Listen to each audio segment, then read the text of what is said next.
नमस्कार दोस्तों। आज हम पढ़ने जा रहे हैं कक्षा 10 की गणित अध्याय 7 प्रश्नावली 7.2 के क्वेश्चन। तो इसमें 7.1 के पहले के क्वेश्चन हम आपको पिछले वीडियो में पढ़ा चुके हैं बच्चों। तो 7.2 के परिचय के बारे में आगे हम जान लें थोड़ा। तो हमें आगे बच्चों विभाजन सूत्र के बारे में जानना है। तो जैसे मान लीजिए कि यहाँ पास कोई एक बिंदु है, बिंदु ए बोल देते हैं, और यहाँ पास कोई एक बिंदु बी है। अब इस ए बी को कोई एक बिंदु सी इस तरह से मान लीजिए कोई मतलब ऐसा सोच लीजिए कि ए बी एक रेखाखंड है, कोई रेखा बिंदु सी पर इसको प्रतिच्छेद करती है बच्चों। तो आप ए बिंदु का निर्देशांक समझिए कि x1 y1, अब बी का निर्देशांक x2 y2, इस तरह से। तो बिंदु सी जो है इसको किस अनुपात में विभाजित करता है, तो हम मान लेते हैं कि इसे m1 और m2 के अनुपात में विभाजित करता है। इस तरह से बच्चों हमने मान लिया कि m1 और m2 के अनुपात में विभाजित करता है। तो बिंदु सी का निर्देशांक आप बच्चों यहाँ पास x और y मान सकते हैं। इस तरह से हमने x y मान लिया। तो यदि आपको बिंदु सी का निर्देशांक ज्ञात करना हो, या m1 m2 का मान ज्ञात करना हो, या कि फिर मान लीजिए सी का बी का दिया हो और ए का निकालना हो, या कि बी का निकालना हो मान, तो आप एक सूत्र विभाजन सूत्र लगा करके आप मान ज्ञात कर सकते हैं। तो यहाँ लिखते हैं बच्चों बिंदु सी के निर्देशांक। तो बिंदु सी के निर्देशांक क्या आ जाएंगे बच्चों, देखेंगे आप ध्यान से कि यहाँ पास आप सूत्र लगा सकते हैं x1, देखो यहाँ पास सूत्र लगा लीजिए m1 x2 plus m2 x1 बटे में बच्चों m1 प्लस m2। इस तरह से ये आपका पहला मान आ जाएगा जो x का मान रहेगा, और दूसरा मान जो रहेगा y के लिए रहेगा। तो यहाँ हम लगा देंगे m1 y2 plus m2 y1 बटे m1 प्लस m2 हो जाएगा बच्चों। इस तरह से तो सी के निर्देशांक के अनुसार कहा जाए तो ये x वाला मान कहला गया। मतलब हम इसको इस तरह से भी लिख सकते हैं बच्चों, देखिए सी के निर्देशांक x y बताए थे आप, तो x बराबर आ चुका हमारे पास m1 x2 plus m2 x1 और m1 प्लस m2 बच्चों ये x का मान कहला गया।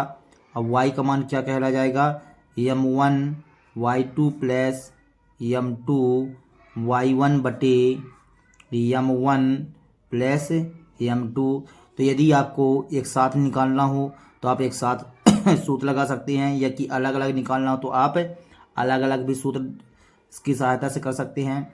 और इसको आप एक छोटे रूप में भी कर सकते हैं, लेकिन इसकी एक शर्त होती है। जैसे मान लीजिए कि ए एक बिंदु हो गया, यहाँ पास बी बिंदु हो गया, इसका निर्देशांक आपने x1 y1 बताया बच्चों, और इसका निर्देशांक आपने बताया x2 y2 बता दिया। ठीक है बच्चों, इस तरह से। अब यदि ये आपको पता हो कि सी बिल्कुल मध्य बिंदु से गुजर रहा है, या कि ए बी का मध्य बिंदु क्या है, सी है, यहाँ हम लिख लेते हैं बच्चों यदि ए बी का मध्य बिंदु सी हो तब की बात कही जा रही है बच्चों। तो यहाँ पास आप यदि सी का निर्देशांक मतलब x y का मान निकालना चाहेंगे, तो देखिए x y बराबर आ जाएगा बच्चों। यहाँ पास आप a प्लस बी का सूत्र लगा दीजिए बच्चों, a प्लस बी अपान 2 वाला। तो x1 plus x1 plus x2 बटे 2 और y1 प्लस y2 बटे 2, ये छोटा वाला सूत्र लगा सकते हैं बच्चों आप। तो आपका डायरेक्ट एक्स वाई का मान आ जाएगा। ठीक है ना। तो यहाँ से x का मान आ गया हमारे पास x1 प्लस x2 अपान 2 और y का मान आ गया हमारे पास y1 प्लस y2/2। इस तरह से बच्चों। तो चलिए अब हम चलते हैं एग्जाम्पल 6 की ओर बच्चों। देखेंगे बच्चों एग्जाम्पल 6 है, उस बिंदु के निर्देशांक ज्ञात कीजिए जो बिंदुओं 4-3 और 8-5 को जोड़ने वाले रेखाखंड को आंतरिक रूप से 3:1 के अनुपात में विभाजित करता है। तो हमें उस बिंदु का निर्देशांक ज्ञात करना बच्चों। तो चलिए इस क्वेश्चन को सॉल्व करते हैं। तो यहाँ बच्चों हम लिखते हैं हल। यहाँ पास लिखिए माना कि हमें बोला कि उस बिंदु का निर्देशांक ज्ञात कीजिए। तो हम लिखते हैं यहाँ माना कि उस बिंदु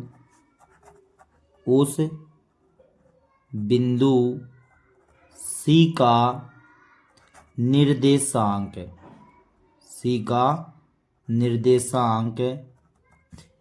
x y है जो बिंदुओं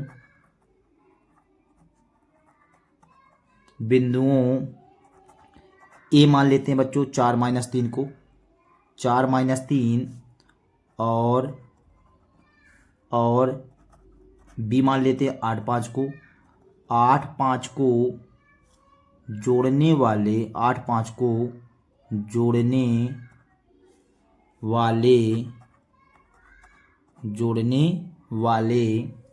रेखाखंड को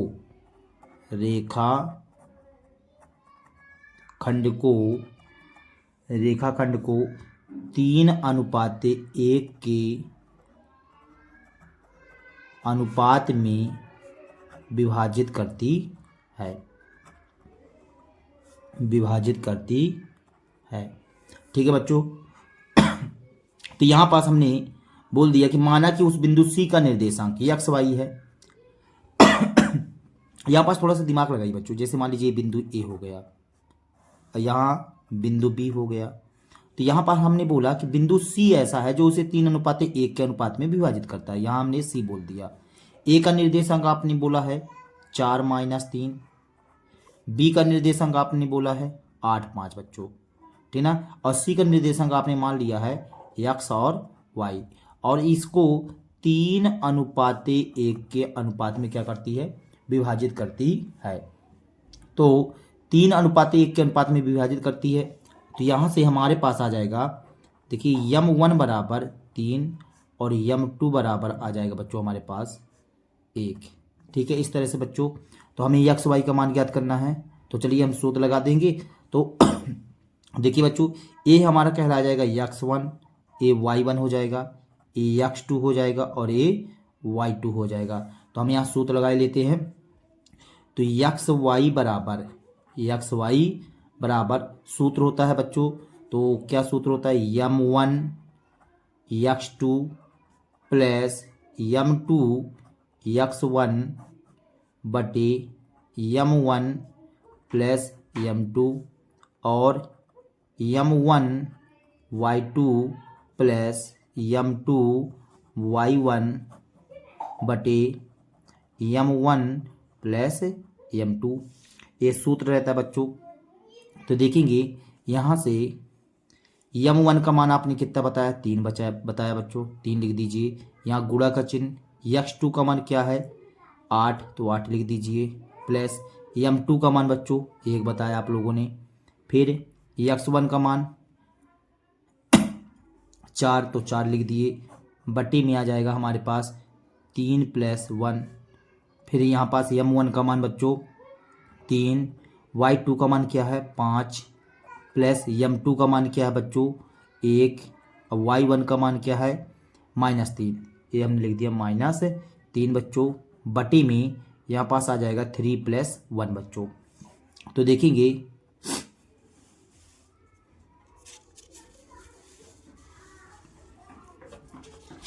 यहाँ से आ जाएगा बच्चों 8 3 24, 4 1 कम 4 बटे 4 हो जाएगा बच्चों, 3 5 15 प्लस माइनस माइनस 3 1 कम 3 बटे 4 आ जाएगा। 24 4 कितना हो जाएगा बच्चों 28 हो जाएगा, 28 बटे 4 आ जाएगा। 15 में 3 चला जाएगा बच्चों, 12 बचेगा, 12/4 आ जाएगा। अब यहाँ से बच्चों यदि आप 28 में 4 का भाग करेंगे तो कितना आ जाएगा, 4 सते 28 आ जाएगा और 4 तय 12 आ जाएगा बच्चों। इस तरह से हमारे पास एक्स वाई का मान आ गया। और एक्स वाई क्या था बच्चों, बिंदु सी का निर्देशांक था, ठीक ना। तो यहाँ पास लिख दीजिए, अतः उस बिंदु का निर्देशांक है, उस बिंदु का निर्देशांक, उस बिंदु का निर्देशांक क्या हो जाएगा बच्चों, 7, 3। और यही हमारा कहला जाएगा बच्चों आंसर सॉल्व दैट। देखेंगे बच्चों अगला एग्जाम्पल 7, बिंदु -4, 6 बिंदुओं ए -6, 10 और बी 3, -8 को जोड़ने वाले रेखाखंड को किस अनुपात में विभाजित करता है। बच्चों हमें इसमें m1 और m2 का मान ज्ञात करना है। और देखिए ए और बी को जोड़ने वाले को ए वाला बिंदु जो है विभाजित करता है, तो किस अनुपात में विभाजित करता है, तो हम मान लेंगे कि वह जो है तो m1 और m2 के अनुपात में विभाजित करता है। तो देखेंगे बच्चों यहाँ हम मान लेते हैं कि दिया गया है बिंदुओं ए 6 -10 -6 और 10 और बी 3 -8 को जोड़ने वाले रेखाखंड को बिंदु सी -4, 6 माना कि m1 और m2 के अनुपात में विभाजित करता है। जोड़ने वाले रेखाखंड को बिंदु सी m1 और m2 के अनुपात में विभाजित करता है, हम ऐसा मान लेते हैं बच्चों, ठीक है।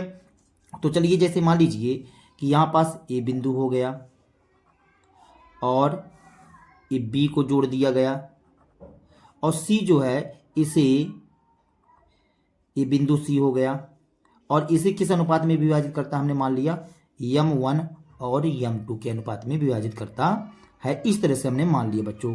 तो ए का निर्देशांक दिया गया है -6 और 10, बी का निर्देशांक दिया गया है 3 -8 तथा सी का निर्देशांक दिया गया है -4 और 6, -4 और 6।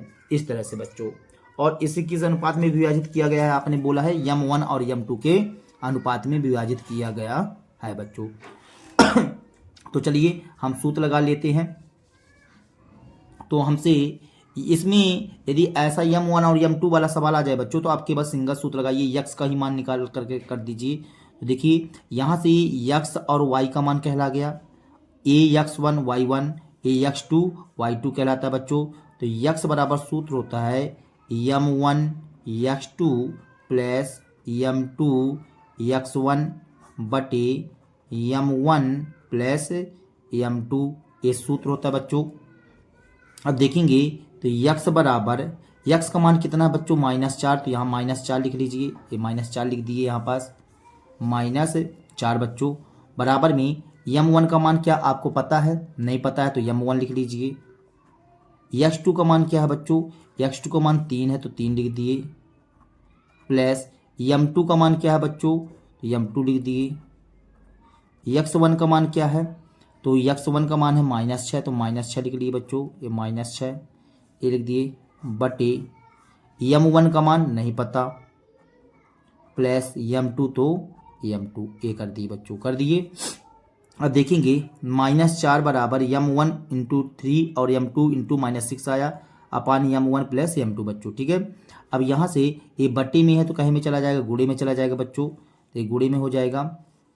तो -4 m1 प्लस m2 बराबर में 3m1 -6 m2 आ जाएगा। इस तरह से बच्चों, तो -4 का गुणा अंदर करेंगे यदि आप, तो -4 m1 -4 m2 बराबर 3m1 -6 m2 आ जाएगा बच्चों, इस तरह से।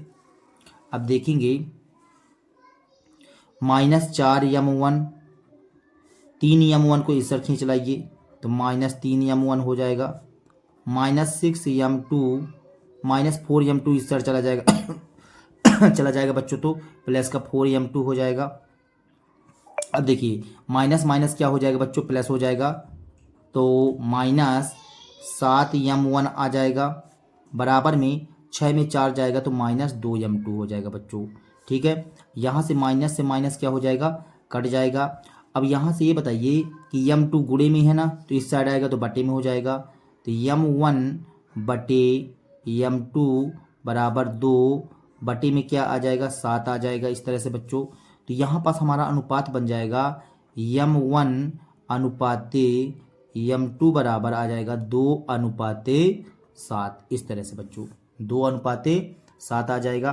तो हमसे क्वेश्चन में पूछा जा रहा था कि किस अनुपात में विभाजित करेगा, तो हम यहाँ लिख देंगे बच्चों कि 2:7 के अनुपात में विभाजित करेगा। तो यहाँ लिख दीजिए बिंदु -4 और 6 AB रेखाखंड को 2:7 के अनुपात में विभाजित करेगा, के अनुपात में विभाजित करेगा बच्चों इस तरह से। और यही हमारा कहला जाएगा आंसर सॉल्व दैट बच्चों।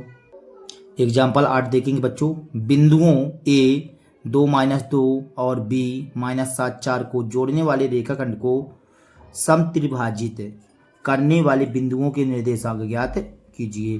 तो देखो बच्चों, AB को जोड़ने वाले रेखाखंड को हमें 3 भागों में समान रूप से विभाजित करना है और उन बिंदुओं के निर्देशांक बताना है। तो चलिए ज्ञात कर लेते हैं बच्चों। तो यहाँ पर बच्चों हम मान लेते हैं कि माना कि बिंदुओं A 2-2 और B -7 4 को जोड़ने वाले रेखाखंड को समत्रिभाजित करने वाले बिंदु P तथा Q हैं। जैसे मान लीजिए A आपका A बिंदु हो गया और यहाँ पास B बिंदु हो गया बच्चों, और इसे 3 बराबर भागों में बांटना है। ये देखिए 3 बराबर भागों में हमने बांट दिया। कैसे बच्चों, वो भी बराबर भागों में ये हमने बांट दिया। तो इस बिंदु का नाम बता दिया हमने P और इस बिंदु का नाम हमने बता दिया Q बच्चों। ठीक है, और A का निर्देशांक आपने बताया है 2-2 बच्चों, और यहाँ -7 और 4 इस तरह से। ठीक है, तो हमें P का निर्देशांक बताना है और Q का निर्देशांक बताना है। तो चलिए बताते हैं बच्चों। यदि मान लीजिए आगे हम P का निर्देशांक ज्ञात करते हैं। ठीक है, यदि हम P का निर्देशांक ज्ञात करते हैं तो थोड़ा दिमाग लगाइए। यदि यह एक हिस्सा है, मतलब बराबर बराबर तो हिस्सा है बच्चों, तो एक हिस्से इसको समझिए, एक हिस्सा इसको समझिए, एक हिस्सा इसको समझिए। तो बिंदु P का निर्देशांक ज्ञात करने पर आपको एक हिस्सा यहाँ मिलेगा और यहाँ कितना हिस्सा हो जाएगा, टोटल यहाँ से यहाँ तक 2 हिस्सा हो जाएगा। बात को समझिए, यहाँ से यहाँ तक अभी एक हिस्सा रहेगा, लेकिन यहाँ से यहाँ तक कितना हिस्सा रहेगा बच्चों, 2 हिस्सा रहेगा। ठीक है ना, तो यहाँ लिखते हैं बिंदु P AB को 1:2 के अनुपात में विभक्त करेगा बच्चों। इसका मतलब ये हो गया कि m1 बराबर 1 आ जाएगा और m2 बराबर क्या आ जाएगा, 2 आ जाएगा। बच्चों हम यहाँ से बिंदु P का निर्देशांक निकाले लेते हैं। तो लिखते हैं बिंदु P का निर्देशांक, तो बच्चों ये बताइए क्या आप लोगों से सूत्र बनने लगा है क्या? तो सूत्र आप लोग देख सकते हैं, देखेंगे हम आपको सूत्र बता चुके हैं। तो हमने सूत्र क्या बताया बच्चों, m1x2 प्लस m2x1 बटे m1 प्लस m2 और m1y2 प्लस m2y1 बटे m1 प्लस m2 बच्चों। तो चलिए इस सूत्र का प्रयोग करते हुए हल करते हैं इसको। तो यहाँ पास लिखिए बच्चों, देखिए ये कहला गया x1 y1 x2 y2 बच्चों, ठीक है ना। और ये p का जो है तो x और y समझ लीजिए अभी। तो हम डायरेक्ट लिख दिए बिंदु p का निर्देशांक है। तो यहाँ m1 क्या है बच्चों, 1 है, गुणे x2 होता है बच्चों तो x2 की जगह हम क्या लिख देंगे -7, फिर प्लस m2, तो m2 की जगह क्या है बच्चों 2 है, गुणे फिर होता है x1 की जगह 2 कर दिए बच्चों, बटी में होता है m1 प्लस m2, तो मतलब 1 + 2 आ जाएगा। ठीक है, ये x का मान आ गया। अब y का मान निकालेंगे यदि, तो m1 का मान 1 गुणे y2 का मतलब 4 बच्चों, ये 4 लिख दिए, प्लस m2 मतलब 2 गुणे फिर क्या आ जाएगा बच्चों -2, इस तरह से बटे में आ जाएगा m1 प्लस m2 मतलब 1 + 2, इस तरह से। ठीक है, तो यहाँ से आ जाएगा बच्चों 7 एकम 7, 2 दूनी 4 बटे 2 1 3 आ जाएगा, 4 एकम 4 और 2 दूनी 4 हो जाएगा बच्चों यहाँ पास 2 1 3 आ जाएगा। अब यहाँ से बच्चों 7 में 4 चला जाएगा तो -3 आ जाएगा, बटे में 3, और 4 में 4 जाएगा तो 0/3 आ जाएगा बच्चों। तो देखेंगे 3 में 3 का भाग करेंगे तो -1 आ जाएगा, और 0 में 3 का भाग करेंगे तो 0 आ जाएगा। ये किसका मान आ गया बच्चों, बिंदु P का निर्देशांक आ चुका हमारे पास, बिंदु P का निर्देशांक है, ये आ गया हमारे पास बिंदु P का निर्देशांक। अब यहाँ से हमको Q का मान ज्ञात करना है, तो ये बताइए Q जो है PB का क्या कहलाएगा, मध्य बिंदु कहलाएगा, क्योंकि यह भी एक हिस्सा यह भी एक हिस्सा, तो PB का मध्य बिंदु क्यों कहलाएगा। तो हम छोटा वाला सूत्र लगा लेंगे बच्चों, कौन सा छोटा वाला सूत्र देखेंगे आप, x1 + x2 बटे 2 और y1 + y2 बटे 2। हाँ, तो एक छोटा वाला सूत्र लगा लेंगे बच्चों, तो चलिए हम लगा लेते हैं।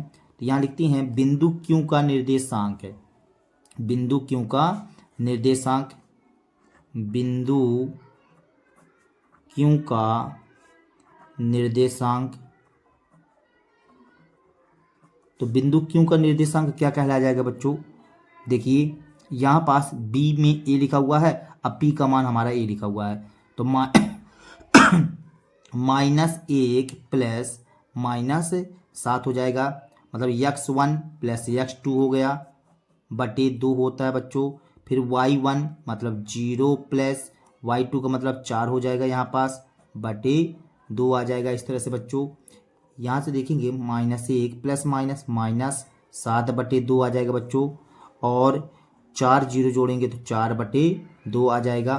अब यहाँ से आप क्या करिए, माइनस माइनस प्लस हो जाएगा तो -8 बटे 2 हो जाएगा, और यहाँ पास 2 आ जाएगा बच्चों।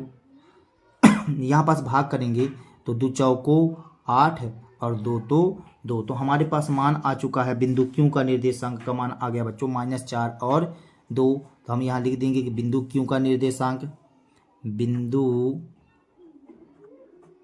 Q का निर्देशांक है।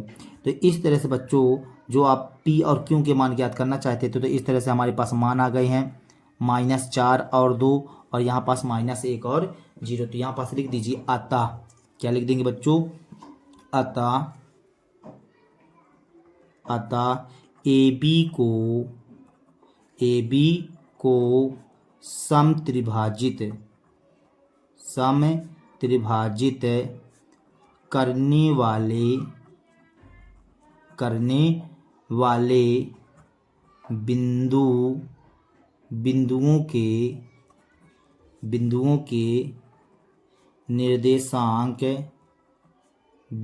के निर्देशांक क्या क्या हो गए बच्चों, -1 और 0 और -4 और 2, और यही हमारा कहला जाएगा बच्चों आंसर सॉल्व दैट। बच्चों देखेंगे बच्चों 9वां नंबर उदाहरण, बिंदुओं 5 -6 और -1 -4 को जोड़ने वाले रेखाखंड को y अक्ष किस अनुपात में विभाजित करती है, इस प्रतिच्छेद बिंदु के निर्देशांक भी ज्ञात कीजिए।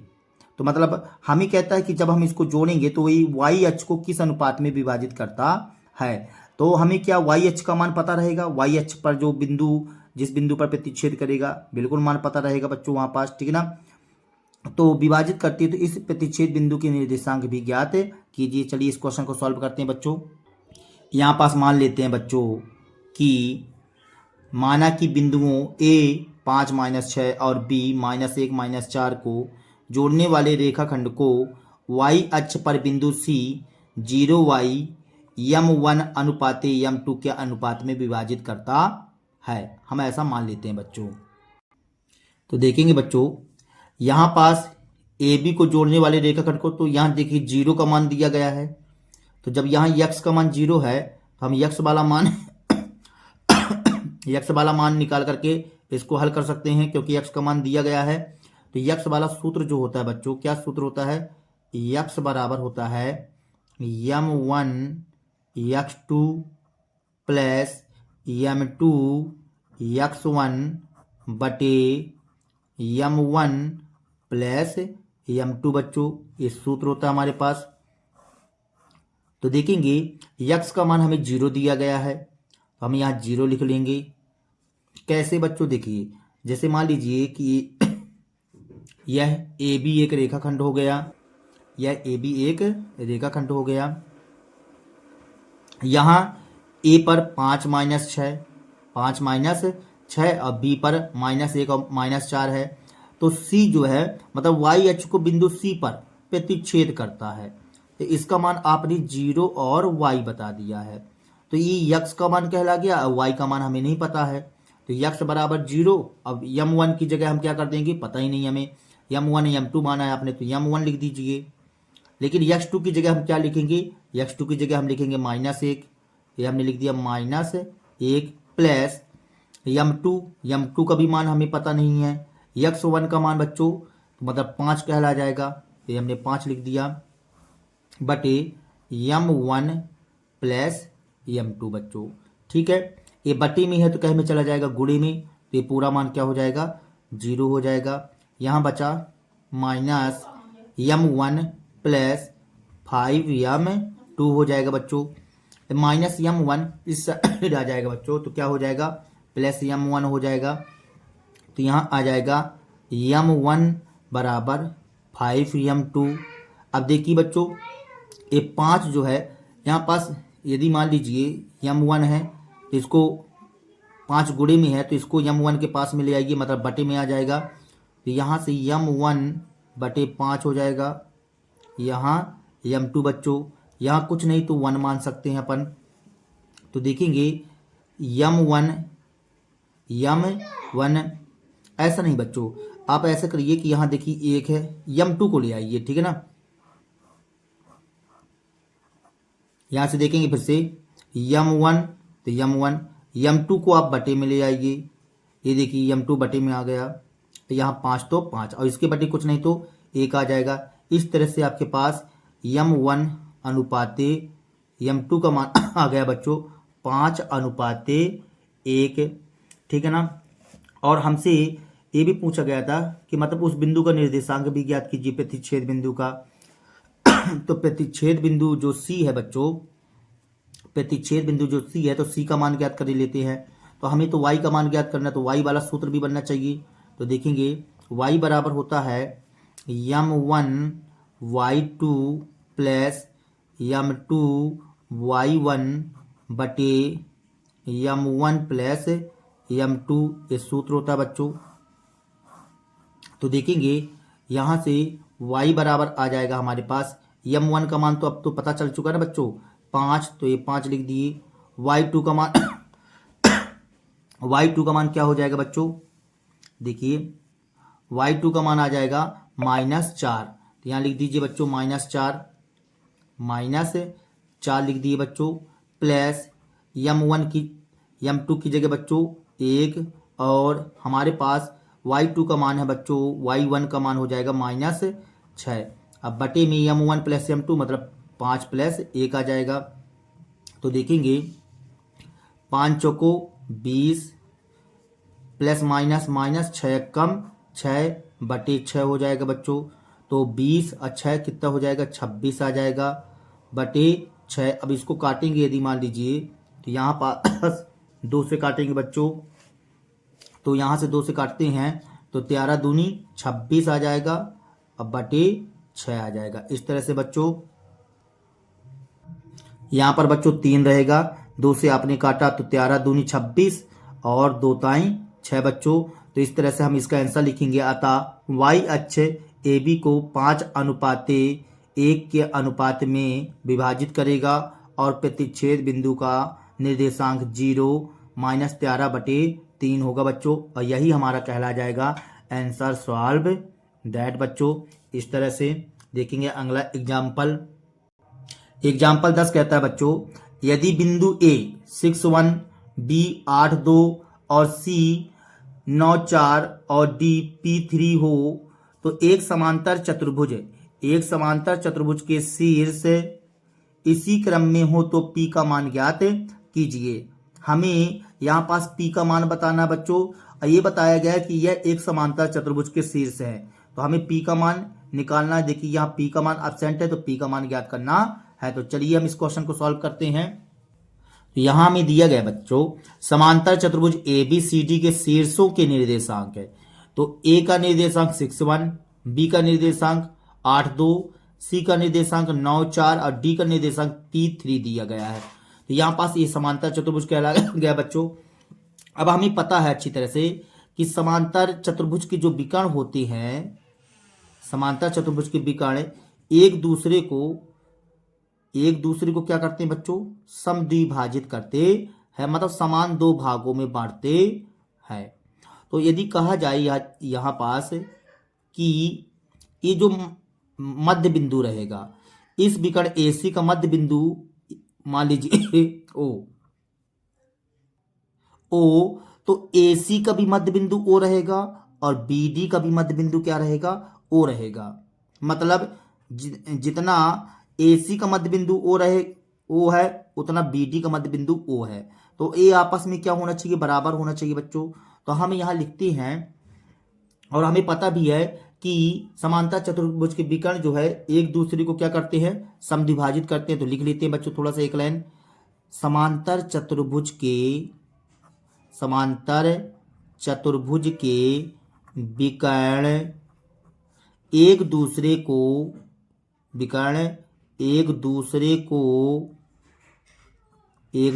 को समद्विभाजित करते हैं,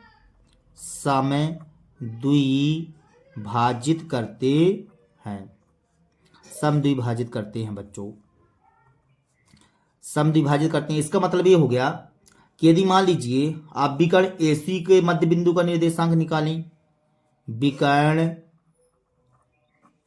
AC के मध्य बिंदु का निर्देशांक यदि निकालते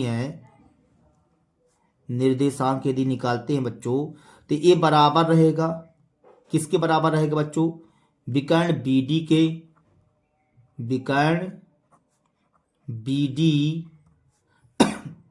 के मध्य बिंदु का निर्देशांक बच्चों, ये आपस में क्या रहेंगे, बराबर रहेंगे। तो यदि मान लीजिए AC का निकालते हैं तो देखिए ये बीचों बीच में है बच्चों, तो हम छोटा वाला सूत्र लगाएंगे x1 + x2/2 वाला।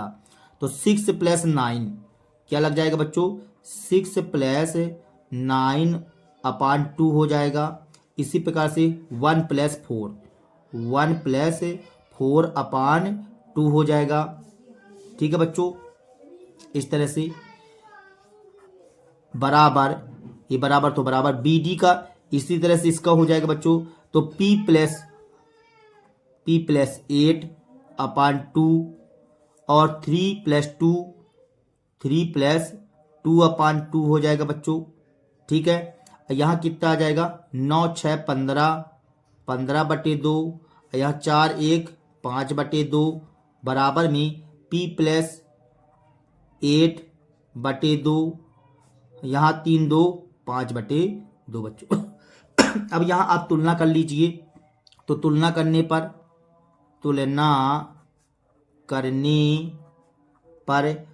करेंगे बच्चों, तो 15/2 का P + 8/2 से करेंगे, तो 15/2 बराबर P + 8/2, 2 से 2 क्या हो जाएगा बच्चों, कट जाएगा। तो यहाँ 15, 8 इस साइड आएगा तो -8 बराबर में क्या बचा, P बचा। तो 15 में 8 जाएगा बच्चों तो कितना बचेगा, 7 आ जाएगा, तो यहाँ हमने लिख दिए 7। तो मतलब p बराबर हमारे पास कितना आ गया बच्चों, 7 आ चुका है। तो यहाँ हम लिख देते हैं 7। तो p बराबर 7, और हमसे p का ही मान पूछा जा रहा था, और यही हमारा कहला जाएगा बच्चों आंसर सॉल्व दैट। बच्चों यदि हमारे वीडियो आप लोगों को पसंद आए हो बच्चों, तो कृपया हमारे चैनल को सब्सक्राइब कीजिए, लाइक कीजिए, शेयर कीजिए बच्चों। तब तक के लिए इतना ही। जय हिंद बच्चों।